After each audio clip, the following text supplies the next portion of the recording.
Bax, burada Elman müəllim, İlkin müəllim bir qədər də dedi ki, yəni ona görə hüquqşünaslarla siyasətçilərinki alınmır. Amma bütün masalardakı məsələləri siyasətçilər həll edir, sonra hüquqşünaslara verirlər ki, bunu nəinki təslim, buna don biçin. İndi bax, sizin dediklərinizə Elkin müəllim necə don biçsin? Axı sizin dediyiniz onun görüşləri ilə düz gəlmir. Yəni elə proses var ki... Yox, zarafat eləmirəm. Yəni, onu don biçənlər hökumətin hüquqşünasları olur. Elə məsələ var ki, o labid prosesdir. Əgər doğrudan da ABŞ və İran arasında müqavilə imzalanırsa və onun bərpasına 300 milyard vəsait ayrılırsa, doğrudan da ki, İran öhdəlik götürükdə nüvə silahına malik olmayacaq. Bütün bunlar baş verirsə, bunun qarşısını kimlə ala bilər? Bu proses gedəcək. Bu reallıqda təhdidləri, təhlükələri sadəcə hesablamaq, ona hazır vəziyyətdə olmaq lazımdır.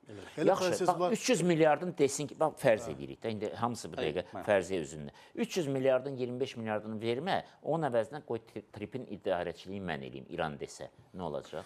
Yəni, siz bunu hamısı versiyalar verirsiniz. Hər halda adı da tripsə, o layihədə İranın siz deyən versiyaların həyata keçirilməz, bəlkə ən sonuncu yerdə olan bir ideya ola bilər.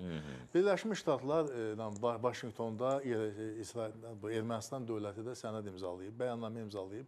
Trip layihəsinin həyata keçirilməsinə bağlı addımlar atılır. Hələ Fars körfəzində həllini gözlənir. Çox məsələlər var. Yox, aydındır. O gəlib tripə şərik olsun, həm 25%. Bunlar bir sinətlərdir. Bunlar bu dəqiqə çox şey demək olar. Bu dəqiqə demək olar ki, yaxşı belə olan vəziyyətdə deyirlər ki, şah dövründə İran Amerikanın 51-ci ştatı olub. Bundan sonra 51-ci ştat olması haqqında razılaşa bilərlər. Mən də sual verirəm də. Bunlar yəni mənasız məsələlərdir.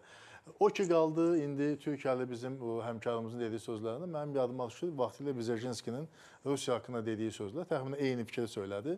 Demişlər ki, ondan cənab Bizejinski bizə güclü Rusiya lazımdır. Demiş ki, qətiyyən, lazım deyil. Güclü olanda onun ambisiyaları böyük olur.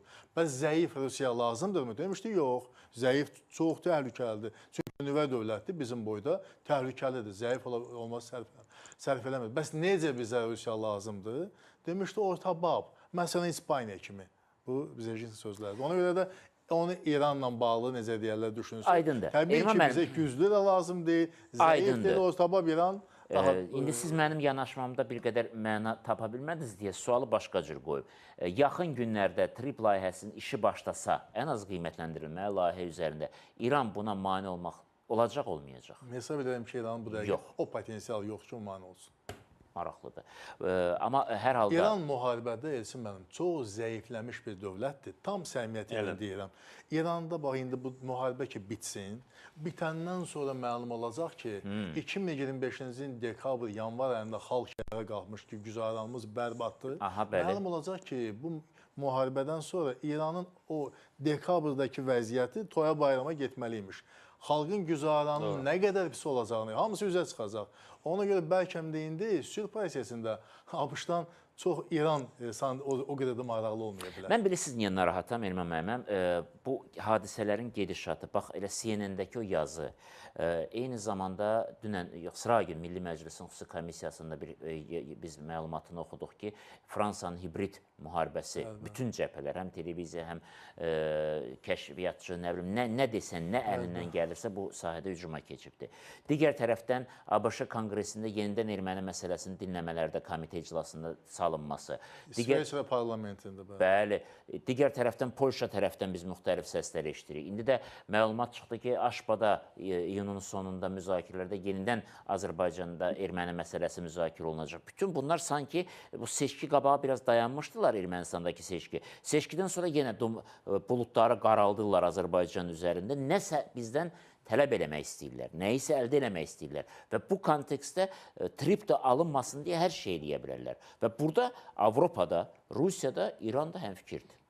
Mənə elə gəlir. Yox, məsələ ondadır ki, bu layihə Birləşmiş Ştatların layihəsidir. Əgər təsəvvür edin ki, bu layihə Avropa İttifaqının layihəsi olsaydı və Birləşmiş Ştatlar onun qəti əleyhləri olsaydı, onda təhlükə və bu layihənin gələcəyi ilə bağlı çox ciddi suallar çıxa bilərdi. Fövqəli dövlət bu layihəni həyata keçirmək istəyir. Avropada o layihəni dəstəkləyir. Trumpla Avropa arasındakı ziddiyyət, bu heç də bu iki qitə arasında ziddiyyət kimi anlaşılmamalı. Onlar müttəfiqdirlər. Sadəcə Trump reallığında müəyyən anlaşılmazlıqlar çıxıb. İndi də məlum olur ki, Evian danışıqlarına görə böyük yediliyin artıq Avropa ilə deməli Birləşmiş Ştatlar Rusiyaya qarşı eyni siyasəti həyata keçirməklə bağlı hələ ki bir centlmen saziş əldə ediblər. Yəni bu kimi məsələlər də var. Ona görə hesab edirəm ki, bu prosesdə deməli ABŞ müəllifdir, dəstəkləyir TRIP layihəsini. Avropa İttifaqının müttəfiqidir, o da dəstəkləyir. İrana gəldikdə İran onun əleyhinə idi, amma ABŞ-İran yaxınlaşma ifadəsi belə çox böyük olar. Müəyyən münasibətlərdə orta məxrəcə gəlinməsi fonunda, ziddiyyətlərin azaldılması fonunda İranda onu qırmızı xətt hesab etməyə bilər TRIP-i.